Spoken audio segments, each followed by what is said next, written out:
Assalamualaikum warahmatullahi wabarakatuh. Perkenalkan, nama saya Nelly Patria MSAK.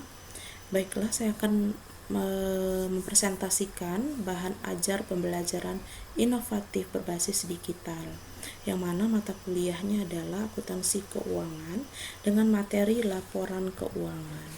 Adapun capaian pembelajaran mata kuliah yang pertama, mahasiswa mampu menjelaskan prinsip cara yang digunakan dalam pencatatan transaksi keuangan.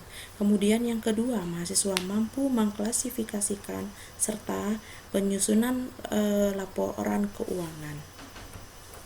Adapun pengertian dari gambaran dari laporan keuangan merupakan dokumen penting yang berisi ringkasan kinerja keuangan suatu perusahaan atau organisasi. Hal ini memberikan gambaran tentang kondisi keuangan dan kinerja keuangan perusahaan di masa lalu, saat ini, dan di masa depan. Kemudian di sini ada beberapa hal yang terkait dengan laporan keuangan. Yang pertama adalah kondisi keuangan menunjukkan posisi keuangan perusahaan pada suatu titik waktu tertentu, menggambarkan aset, kewajiban, dan ekuitas perusahaan.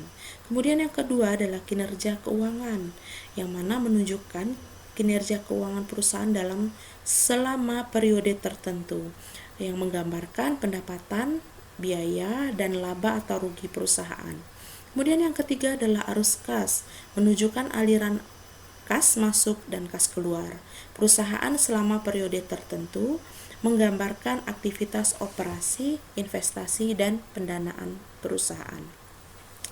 Ada tujuan laporan keuangan. Laporan keuangan disusun dengan tujuan memberikan informasi yang bermanfaat bagi berbagai pihak yang berkepentingan dalam perusahaan. Informasi ini memungkinkan pemangku kepentingan untuk menilai kinerja keuangan perusahaan dan membuat keputusan yang tepat. Adapun para pemangku kepentingan, yang pertama ada investor. Investor menggunakan laporan keuangan untuk menilai kinerja perusahaan dan membuat keputusan investasi. Kemudian yang kedua, kreditur. Kreditur menggunakan laporan keuangan untuk menilai kemampuan perusahaan dalam melunasi utang dan membuat keputusan kredit. Kemudian yang ketiga, manajemen. Manajemen menggunakan laporan keuangan untuk memantau kinerja perusahaan, membuat rencana, dan mengambil keputusan bisnis. Keempat, pemerintah. Pemerintah menggunakan laporan keuangan untuk menilai kepatuhan perusahaan terhadap peraturan perpajakan dan pengumpulan data ekonomi. Adapun komponen utama laporan keuangan terdiri dari neraca, laporan laba rugi, laporan arus kas, dan laporan perubahan ekuitas. Neraca adalah laporan keuangan yang menunjukkan posisi keuangan perusahaan pada suatu titik tertentu. Hal-hal yang terdapat di dalam neraca, yang pertama adalah aset. Aset adalah sumber daya yang dimiliki perusahaan yang diharapkan akan memberi manfaat ekonomi di masa yang akan datang. Aset dapat berupa aset lancar seperti kas dan piutang, aset tetap seperti tanah dan bangunan. Kemudian yang kedua, kewajiban. Kewajiban adalah kewajiban perusahaan untuk membayar sejumlah uang kepada pihak lain di masa depan. Kewajiban dapat berupa kewajiban lancar seperti utang dagang atau kewajiban jangka panjang seperti utang bank. Kemudian yang ketiga adalah ekuitas. Ekuitas adalah hak pemilik perusahaan atau aset perusahaan setelah dikurangi kewajiban. Ekuitas dapat berupa modal saham, laba ditahan, atau saldo laba. Ini adalah contoh dari neraca. Ada aktiva lancar, aktiva tetap, jumlah aktiva, hutang lancar, hutang jangka panjang, kemudian ekuitas atau modal. Yang ketiga, yang selanjutnya adalah laporan laba rugi. Laporan laba rugi adalah laporan keuangan yang menunjukkan kinerja keuangan perusahaan selama periode tertentu. Laporan laba rugi menggambarkan pendapatan, biaya, dan laba atau rugi perusahaan. Dapat kita lihat di dalam contoh berikut ini. Ini adalah contoh laporan laba rugi. Jika pendapatan lebih besar daripada beban atau biaya, maka dia mengalami laba bersih. Jika pendapatan lebih kecil daripada biaya atau beban, maka mengalami rugi bersih. Kemudian laporan arus kas. Laporan arus kas adalah laporan keuangan yang menunjukkan aliran kas masuk dan kas keluar perusahaan selama periode tertentu.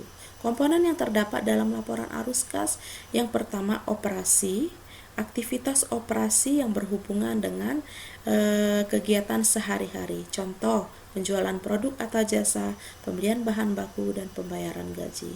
Investasi, aktivitas yang berhubungan dengan pembelian atau penjualan aset tetap. Pendanaan, aktivitas yang berhubungan dengan pengadaan dana, baik dari pihak eksternal ataupun hal lainnya. Ini ada contoh laporan arus kas. Selanjutnya, laporan perubahan ekuitas adalah laporan keuangan yang menunjukkan perubahan ekuitas perusahaan selama periode tertentu. Adapun komponen yang termasuk dalam laporan perubahan ekuitas, pertama modal saham, yang kedua laba ditahan, yang ketiga adalah saldo laba. Kemudian ada analisis rasio keuangan yang digunakan untuk proses menghitung dan menganalisis berbagai rasio keuangan dalam hal menilai kinerja keuangan perusahaan. Ada 4 rasio yang akan digunakan: rasio likuiditas, rasio solvabilitas, rasio profitabilitas, serta rasio aktivitas. Laporan keuangan, kita masuk kepada kesimpulan akhir. Laporan keuangan merupakan alat yang penting bagi berbagai pihak yang berkepentingan dalam perusahaan. Laporan keuangan membantu pemangku kepentingan dalam menilai kinerja keuangan dan membuat keputusan yang tepat. Adapun beberapa hal komponen yang terkait dalam laporan keuangan, yang pertama informasi berharga. Laporan keuangan memberikan informasi berharga tentang posisi keuangan, kinerja, dan arus kas perusahaan.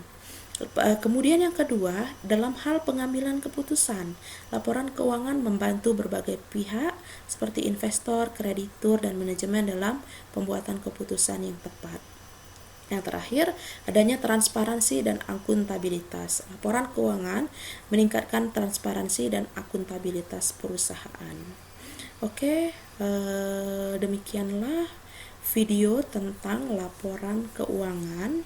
Semoga bermanfaat bagi pembaca semuanya. Saya akhiri dengan Assalamualaikum warahmatullahi wabarakatuh.